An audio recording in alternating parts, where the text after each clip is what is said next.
Hey, what's up everyone? Welcome back to my channel where I share with you some pretty fun and unique Destiny 2 builds. In today's video, I'm going to show you how to build an Arc Hunter build that dominates any PvE scenario you might run into. This build is all about going fast and kicking ass. And if you enjoy what you see, then make sure to hit that subscribe button to follow me along in this crazy YouTube journey. So what does this build excel at? We're going to be taking advantage of being in the state of amplified constantly, which will allow our main weapon, the centrifuge exotic auto rifle, to constantly be in an overcharged capacitor state, which will cause targets to explode as well as blind targets. And pairing perfectly with that, we're using the frosty exotic leg armor, which while we're sprinting, it's going to increase our grenade, melee, and dodge regeneration, and dodging also increases our sprint speed. So these two exotics are really going to make this build shine. And there's some other things in our subclass that are also going to help us out to let us have an easier time being amplified, as well as constantly jolting everything. So first off, let's look into our weapons. So in our kinetic weapons, you want to be utilizing some type of Strand weapon, preferably a Strand special weapon. And for your heavy weapon, you should also be utilizing an Arc or a Strand weapon. The reason you want to utilize Arc and Strand are for two reasons. One, we're using an Arc Strand dual siphon combo, so we're going to generate orbs of power with those two elements, as well as Thanatotic Tangleds, which means any Strand weapon final blow has a chance to generate a Tangled, as well as Elemental Orbs Arc. While using an Arc subclass, our Arc weapon final blows have a chance to spawn an Arc Elemental Orb, and these orbs can be thrown and they can jolt targets. I'll get into why Tangleds and Elemental Orbs are going to be extremely powerful later on in the video. And for our main weapon in the energy slot, we're going to be using the Centrifuge Exotic Auto Rifle. Overcharged Capacitor allows sprinting, sliding, and firing this weapon builds a temporary electrostatic charge, increasing range and reload speed. Final blows with high charge cause explosions, and maximum charge explosions blind targets. It's going to be super easy to keep this thing at maximum charge, or to at least get it to maximum charge. So we're going to constantly be blinding and exploding targets. And while we're sprinting, this weapon will gradually reload itself. So there will be some times where you have to reload it, but more often than not, since we're sprinting a lot with our Frosties, this weapon will just get reloaded over time. And if you happen to have the catalyst done for it, while amplified, this weapon gradually gains overcharge. So it's just a lot easier to get overcharged if you have the catalyst. And for the main exotic armor, we're using the Frosties Exotic Legs. The armor perk is rapid cooldown, increased grenade, melee, and dodge regeneration while sprinting. Dodging increases your sprint speed. These work super well with this build because it's going to allow our grenades to have insane cooldown. We'll always have our melee and dodge ready, which will give us a lot of different benefits. Looking into the subclass, you should be using the Gathering Storm Super. It's one of the better supers in the game because you can just throw it, it'll do damage over time, and you can use your weapons while it's active.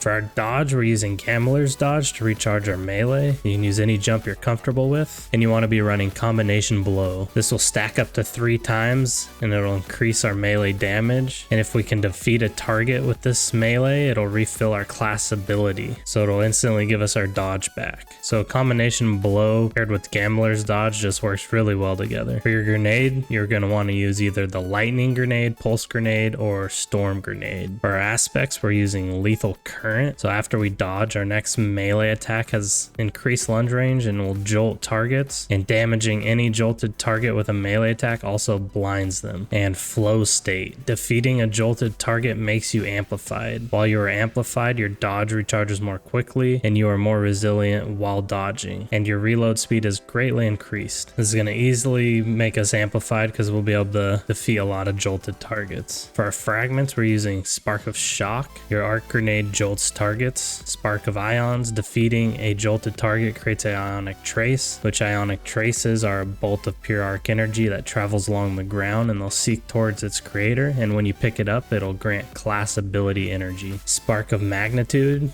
Your lingering arc grenades, so the lightning grenade, pulse grenade, and storm grenade, they'll have extended duration, as well as spark of discharge. Arc weapon final blows have a chance to create ionic trace. There's a lot of different ways you can kind of utilize this build. If you can get up close, you can do the old method where you just dodge near a target and start your melee chain. So you'll dodge near a target, hit a target with your melee, which will jolt everything nearby, and then you can just pretty much keep chaining that where you dodge and punch. But you can also also just run around, which will make your auto rifle extremely powerful, and it'll also proc your frosties, so you can constantly just be throwing grenades and creating explosions with your centrifuge. Now for the rest of the artifact perk, if you have any champions, then anti-barrier auto rifle and unstoppable fusion rifle are really good. If you're going against champions, you should be using elemental fury. While stunned, champions take bonus damage from your abilities and elemental orbs. If you're not going against champions, you can use communal pickups instead, which will allow us to make tangled and arc elemental orbs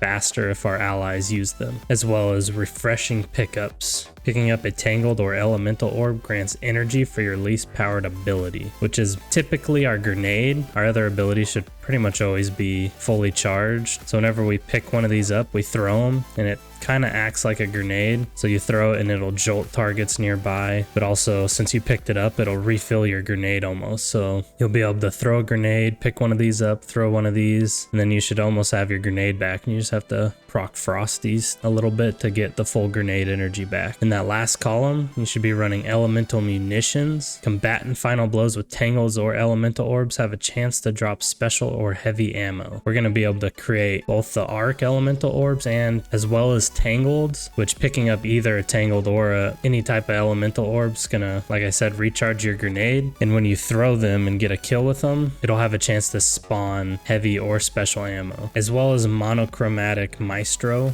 dealing elemental ability damage increases matching weapon damage, and elemental weapon damage increases matching ability damage. The bonus is 10% for 5 seconds. This is pretty much always going to be active, so our weapon and our melee and grenade abilities are going to always have that 10% damage. For your stats, you should focus on discipline first, and then you can do resilience and intellect. In our mods for our helmet, we're using that Arc Strand Siphon combo that just generate orbs of power easily. Ashes to assets, which is going to gain super energy on grenade kills, and since we can pretty much spam our grenades, it's going to make our super cooldown really fast, so we can use it quite often. And if you're playing with some teammates, you can use the Radiant Light. Casting our super causes your nearby allies to get an armor charge, and if they have the same subclass, it'll be 1, and if they have a different subclass, it'll be by 2. In your arms, you should be running firepower and heavy-handed, so we'll generate even more orbs of power for grenade and melee final blows, as well as grenade kickstart. So when we throw a grenade, it'll give us some grenade energy back, and if we have armor charges, it'll consume those, and it'll also give us more grenade energy back. In your chest piece, since we're going to be running around a lot, you should be using the melee damage resist, and then you can pretty much use any element you're going against or a concussive dampener. In our legs, we're using recuperation and innervation. Recuperation is going to replenish health each time we pick up an orb of power, and innervation is going to reduce our grenade cooldown each time we pick up an orb of power, as well as elemental charge. So whenever we collect an ionic trace or destroy a strand tangled, it has an escalating chance to give us an armor charge. It's a super easy way to just constantly be getting armor charges. In your class item, you can run bomber, so whenever we dodge, it'll reduce our grenade cooldown. Reaper, after we dodge, our next weapon final blow will spawn an orb of power. And powerful attraction. After we dodge, it'll collect all the nearby orbs of power, which will activate innervation and recuperation. If you like that fast play style, then this is definitely a build you're going to want to try out. I'll have a dim link down in the description below. And as always, I hope you enjoyed the video. I'll see you in the next one. Peace.